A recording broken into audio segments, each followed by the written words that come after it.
رسول اللہ صلی اللہ علیہ وآلہ وسلم نے فرمایا، جب بھی کسی قوم میں کھلم کھلا بے حیائی ہونے لگتی ہے تو ان میں طاعون اور ایسی بیماریاں پھیل جاتی ہیں جو ان سے پہلے لوگوں میں نہیں تھیں۔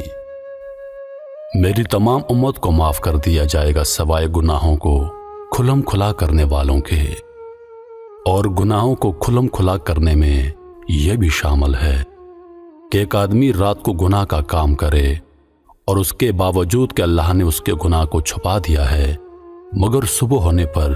وہ کہنے لگے، اے فلاں، میں نے کل رات فلاں فلاں برا کام کیا تھا، رات گزر گئی تھی